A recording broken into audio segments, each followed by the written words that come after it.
KB Channel. Awak rasa siapa menipu? Saya menipu ke Lokman Adam menipu? So sekarang ni dekat sini. Siapa yang awak rasa menipu?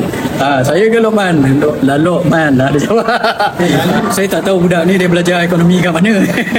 Fiscal policy dengan monetary policy itu adalah dasar kewangan awam yang melibatkan kepentingan awam. Bila dasar kepentingan awam, maka rakyat berhak untuk bertanya. Siapa? Saya nak cakap sikit sebab si Lokman ni petik nama saya. So saya nak komen sikit lah tuan-tuan. Saya punya komen, dia Lokman ni macam ni. Dia pada saya, dia macam dulu kan ada satu kampung kan. Siapa pernah duduk kampung? Walaupun saya pernah duduk kampung tu kan. Dalam setiap kampung mesti ada satu orang ni yang kerja dia mencaci orang, cuma orang mengumpat orang. Ada tak? Betul tak? Betul. Kerja dia mencaci orang, mengumpat orang aja. Lepas tu dia menjilat ketua kampung. Betul. Itulah dia Lokman Adam kan. So orang nak tanya dia pasal ekonomi, dia tak apa pandai. Sebab tu dia kata yang harga barang naik pasal orang ada duit lah apa gila tu. Semua dia jawab. Tapi semua dia jawab. Kan? So saya pun tak tahu ni kan. Lepas tu mungkin dia kata itu hari dia apa ni cemoh saya. Dia kata saya konon-kononnya sebab saya tak cukup DAP. Dia pandai politik dia kata. Betul. Kan? Dia kata dia pandai politik, dia terpaling politik lah. Dia kata Syam Jalil ni tak pandai politik, dia kata. Tapi awak ingat tak masa bertanding majlis tertinggi baru-baru ini, saya kalahkan dia ke dia kalahkan saya? Siapa tahu? Dia kalah dengan saya. Saya menang beribu-ribu undi, saya menang kalahkan si Lokman Adam. So Lokman, kalau awak pandai sangat politik, macam mana pula awak boleh kalah dengan saya bila bertanding nanti? Dia cukup-cukup makan dia lepas saya majlis tertinggi itu ya. Dia ada chai, dia ada chai. So itu saya nak cakap.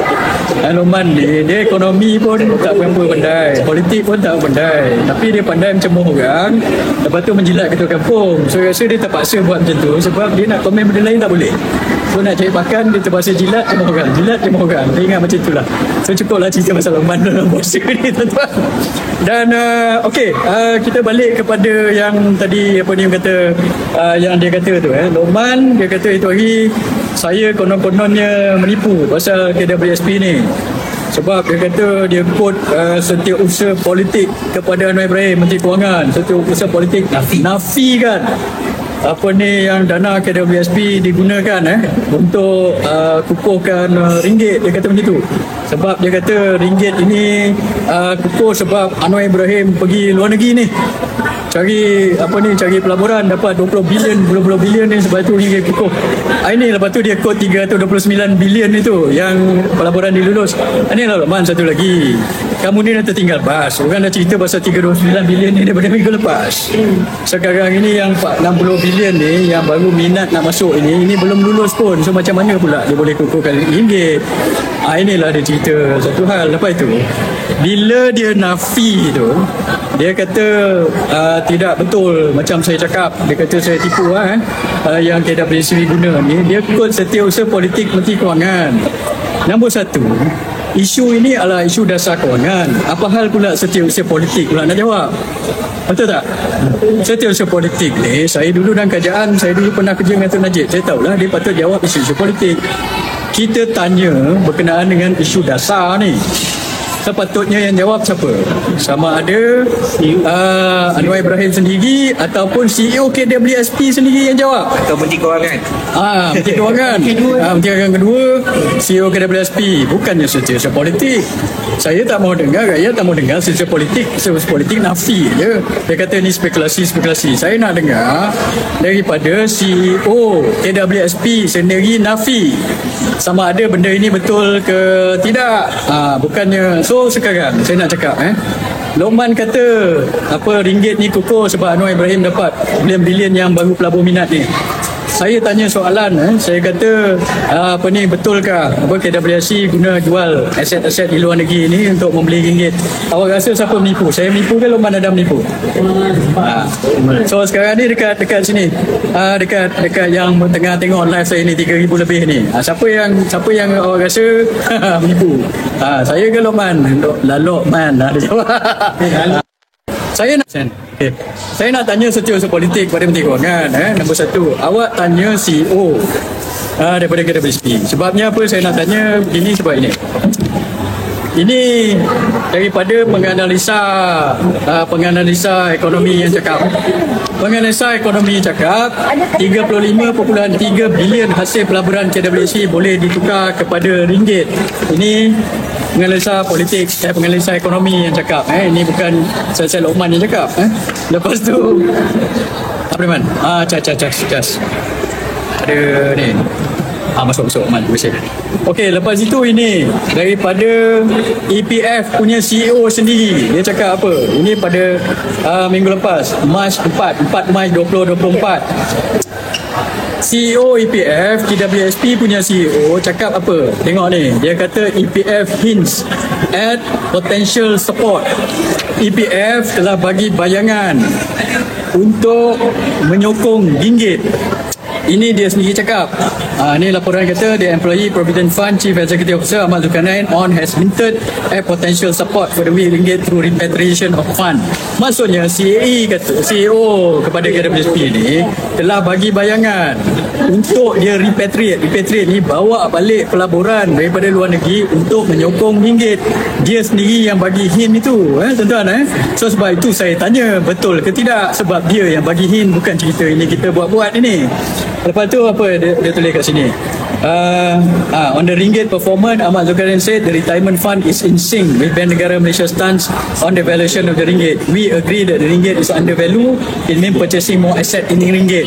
Dia kata maksudnya dia setuju dengan Gabungan Bank Negara, ringgit dia tu terkurang nilai, lepas itu dia nak beli lagi aset dalam ringgit. So macam mana dia nak beli aset dalam ringgit ini? Dia kata apa ni, dia kata lagi okey, lepas itu dia kata dia nak beli ringgit ni dan kemungkinan, lepas tu dia kata Ahmad Zulkarnain stop short of disclosing detail. Tapi dia tak cakap detail. Dia kata I'm not able to tell you the term of note.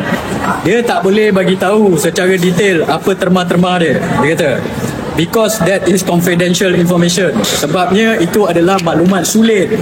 CEO KWSP cakap. Dia tak cakap tak betul sebab wartawan dah tanya dia dah.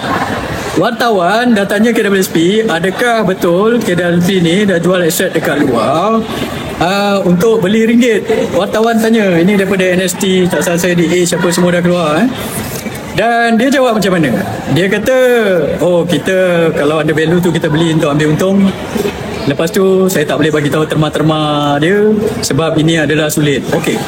Kalau kata benda ini tak betul, katakan awak lah, siapa ni Tok Ayah Syam 847 Alsina Enterprise Okey, kata awak jadi CEO KWSP, benda ni tak betul, wartawan tanya, awak jawab apa? Adakah awak jawab ini kita tak boleh disclose sebab terma-terma tak betul, ataupun awak cakap benda ni tak betul, mana ada saya buat macam tu? Awak jawab macam mana?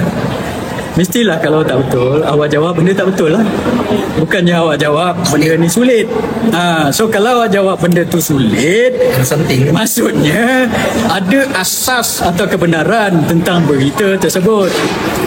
Ini dia cakap sendiri. Sebab itu saya tanya. Lepas tu apa dia cakap ini. Dan lepas itu ini dulu Zafrul cakap lah, masa nak jual ringgit dekat luar ini, dia cakap bukan penjualan spesifik tapi kononnya rebalancing of asset. Dia nak spin, dia kata rebalancing asset lah dulu. Dan saya nak cakap macam ini apa tu, dia lepas itu saya tengok Cyber Tribal, bukan Cyber Trooper lah, saya ingat penyokong kerajaan ala-ala ekonomis yang menyokong Anwar Ibrahim ni. Saya dapat feedback jugalah daripada kawan-kawan saya bagi tahu bila saya buat video berkenaan dengan KWSP ni, video dia dah pergi berapa, 1.3 juta 1.3 juta. Saya baik dia tak ban kan benda tu kalau benda tu fake news kan, dah lama tutup saya ingat dah 1.3 juta dah orang view benda tu So dia nak counter lah. Saya rasa mereka dah koyak, dah berapa banyak video saya dia dah koyak ni. So dia nak counter, dia kata macam ini. Dia kata apa yang Hisham Jalil cakap itu dia based on apa yang Sepol cakap tu tak betul lah apa dan sebagainya. Dan lepas itu ada seorang pula cakap nak backing kerajaan. Dia kata dia kata ada berpuluh-puluh bilion ni daripada luar negeri yang kita melabur dekat luar negeri. kita bukan jual aset pelaburan kita luar negeri, kita cuma bawa balik untung, dia cakap. Okey, nombor satu, bila penyokong kajian Anwar yang cakap macam tu, maksudnya apa? Maksudnya benda ni berlaku ke tidak? Kalau kita andaikan lah, benda berlaku lah, dia nak cover balik lah, dia nak backing, dia kata benda berlaku tapi kita bawa balik untung, dia kata. Berapakah pelaburan KWSP di luar negeri? KWSP ada 1 trilion jumlah dana dia, 1.1 trilion, 1 trilion tak salah saya. Dan 38% daripada dana KWSP ini adalah dana yang dilaburkan di luar negeri. 38%, 62% adalah dana di dalam negeri. Now 38% ni adalah lebih kurang 400 bilion macam itu. So bila katakan awak melabur 400 bilion, katakan 400 bilion ni mendatangkan pulangan 10% ataupun 40 bilion. Awak macam mana awak nak realisasikan nak bawa duit 40 bilion ni balik? Awak kena jual aset tu. Dia ada dua cara. Satu, ambil dividen, tapi dividen ni lambat, kena tunggu declaration daripada semua-semua company ni. Yang paling senang adalah kita kena jual saham-saham itu. Dia beli equity, dia beli fixed income. So bila dia jual, dia ambil untung dekat situ. So bila dia jual aset-aset kita di luar negeri ni, benda itu yang dibawa balik dan dia beli ringgit itu.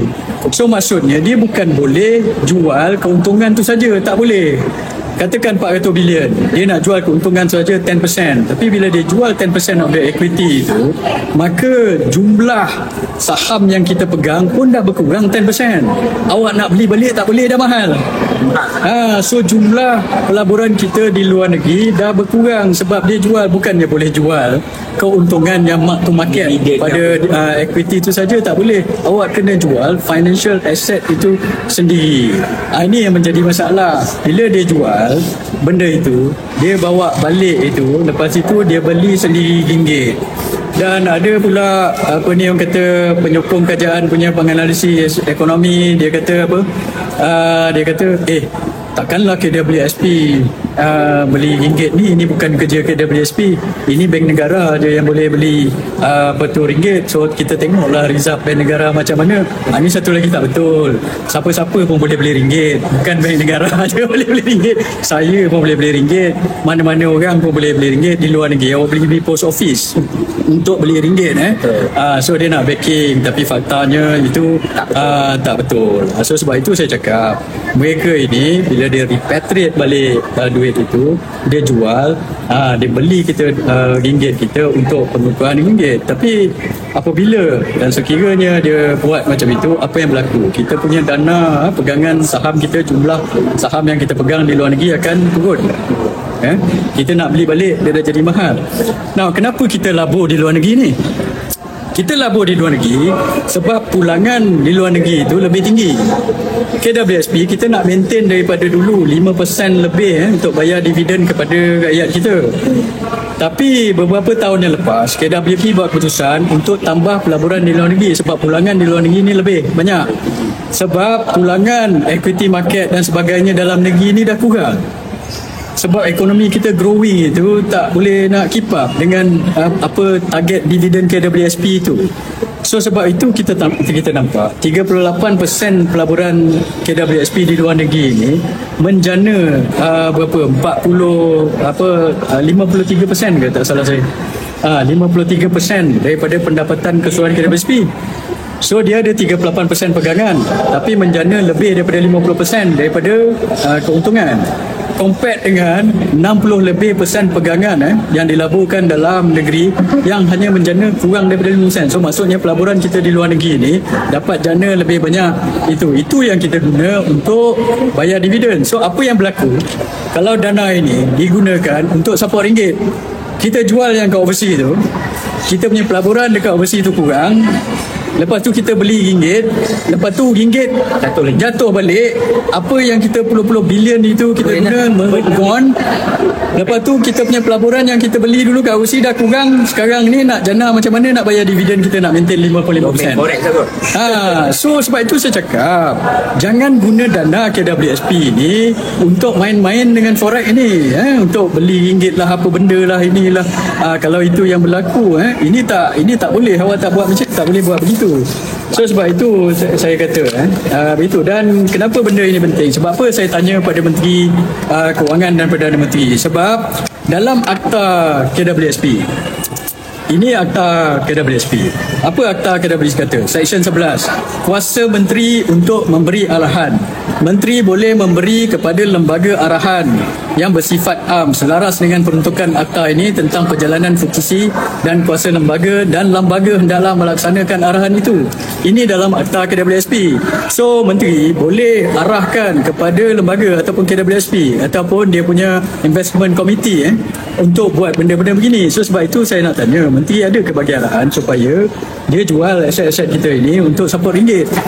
Dan kedua, kenapa menteri kena jawab? Sebab dalam Seksyen 12 Akta KWSP, dia kata tugas untuk mengemukakan maklumat kepada menteri.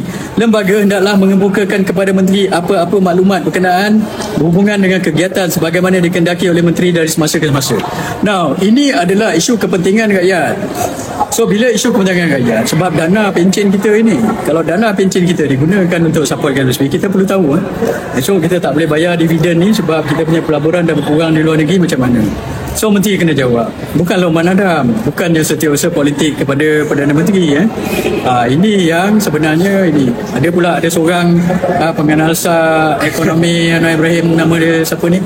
Nazir Ramdan ke apa benda nama dia? Rafizi ni orang Rafizi ni tak berani berdebat dengan saya, dia hantar budak dia pula, saya tak tahulah so dia kata apa ni, Isyam Jalil tak boleh komen, ahli politik, dia kata saya ahli politik, tak boleh komen pasal monetary policy, cuma komen pasal fiscal policy.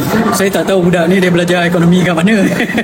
Fiscal policy dengan monetary policy itu adalah dasar kewangan awam yang melibatkan kepentingan awam. Bila dasar kepentingan awam, maka rakyat berhak untuk bertanya. Siapa yang wakil kepada kepentingan rakyat ni? Ahli politik lah.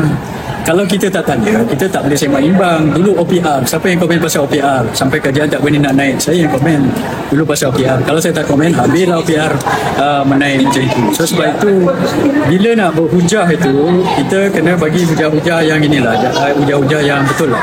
Jangan bagi hujah-hujah yang kata, oh inilah macam itulah dan sebagainya, yang tak masuk akal, itu yang rakyat tak mau dengar lah. Okey, itu sajalah saya nak ni.